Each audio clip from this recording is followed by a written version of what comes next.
Now, this newest bombshell that just dropped, it just changed everything for the Chicago Bears. And there's some news that just came out that really changes it all for the Bears in this upcoming draft. We're looking at a blue chip player they covet. It's now going to be way more likely to be available at number 10 overall. And it brings some new faces back into the mix as possibilities. Now, I'm never going to celebrate injuries on this channel, but it's actually a bombshell dropped by the Saints involving their starting quarterback. Now, before I get to this, let's have some fun here. Let's ask a question. What's your favorite sports movie of all time? Now, as Bears fans, we can say Brian's song and be done, but let's get creative. Leave a note in the comments, and I can't wait to see what you come up with. This should be fun. Now, let's get back to business, and I'm just going to get right to it. The New Orleans Saints just announced news on their starting quarterback, Derek Carr. He picked up a shoulder injury last year. Now, I just assumed he would be good to go, that the shoulder would be okay, but this changes everything. Free agency is picked over, and Derek Carr, it's looking like his availability in 2025 is not going to be there. He's probably going to have shoulder surgery and get fixed up. So now, Saints in a serious situation. The Saints are now in need of a quarterback. Shedeur Sanders, he's not going to get past them. Great news for the Bears here. The draft selection at 10, it just got way richer. And this also takes away a draft scenario that Sanders is there at number 10 and the Bears trade with a team like Pittsburgh, desperate to move up. Enough of that, though. I really think this is happening. In fact, his dad, Deion Sanders, he immediately posted a photo of his son in a Saints uniform right after this injury news. Now, this could also mean Jackson Dart, but as Bears fans, who really cares which one? This is really good news. The Saints might be absolutely desperate here. And now there's a way higher chance that a coveted player like Ashton Jeanty, Will Campbell, Warren, heck, even Mason Graham, because now the Saints will no longer be competing for any of their services.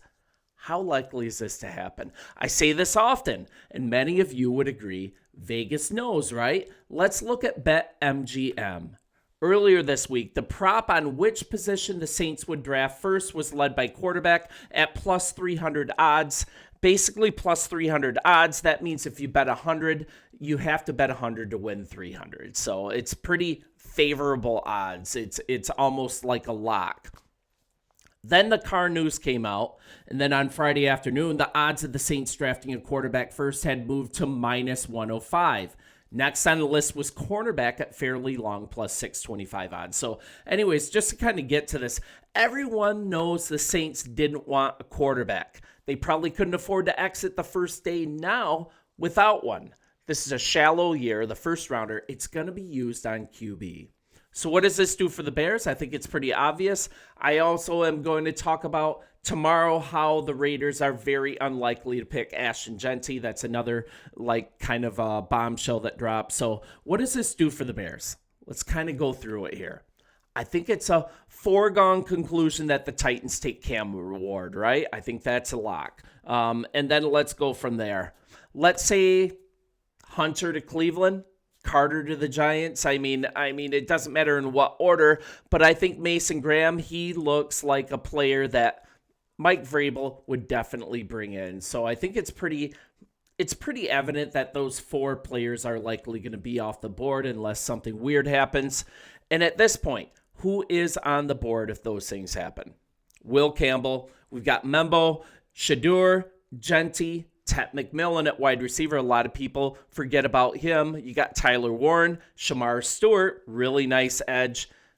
Nobody's talking about Will Johnson. Nobody's talking about him. And he has lockdown corner written all over him. Let's take a lineman away for the Jags. Let's say it's Membo. And I'm going to talk about this tomorrow once again. I don't think the Raiders are going to go Jeanty, particularly due to their new coaching staff.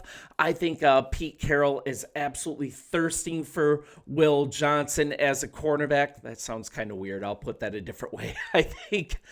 I think head coach Pete Carroll is really hot on Will Johnson joining the team. He loves it. He wants to do a new Legion of Boom with his corners. Let's assume that. And also, I don't think the Raiders are running back away from being competitive. They just have so many holes to fill. My prediction is Will Johnson there. Carroll is going to want the dominant corner. So then next, we've got the Jets. Let's say the Jets go with Campbell. Their offensive line really needs it. They want to put Justin Fields in a spot that they can actually find out if he really is the quarterback of the future for them. I think that's a really good pick for them. Then Carolina, what makes sense for them? I think Ted McMillan makes sense for them. They already have what they believe to be a number one wide receiver. Why not add McMillan to the mix there? Running back isn't on their agenda in the draft. Now we've got the Saints. They go quarterback. This really comes into play. They pull the trigger on Shedeur Sanders. And even better, what if the Giants go quarterback? What if that happens? What if the Giants' love for Shedeur Sanders is real and they go Shedeur Sanders early in the draft? I think you're very likely going to see the Saints kind of panic a little bit. I think they very well might go for Jackson Dart here. This just opens up everything, this happening with this car injury.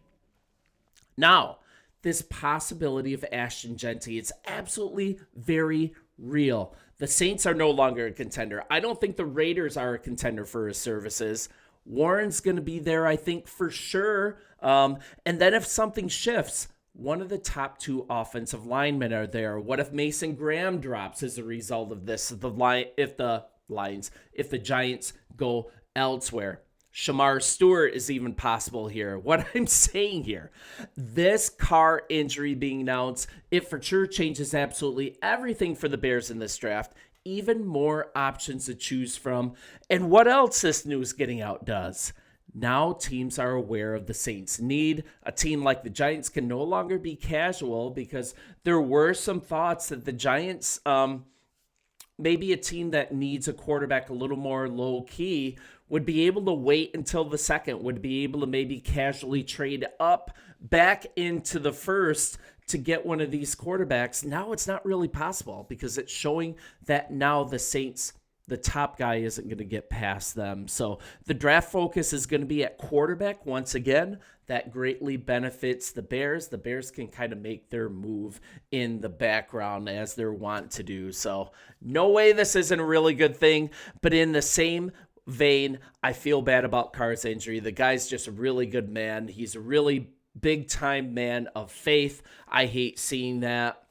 But I do a Chicago Bears channel here, and anything that benefits the Bears, I got to definitely cover. And this definitely moves the needle for the Chicago Bears. And also, hey, Vegas knows this combination of these factors. I'm going to talk about more why Ashton Jeanty is not going to the Raiders tomorrow. Make sure you tune in for that. And I really appreciate you guys kind of getting back into the swing of the real world after getting back from Arizona on spring break. I hope you're happy that I brought some of the nice weather back for me. It's not snowing. So talk to you guys later. Bear down. And hey, I think this is a really cool development. See ya.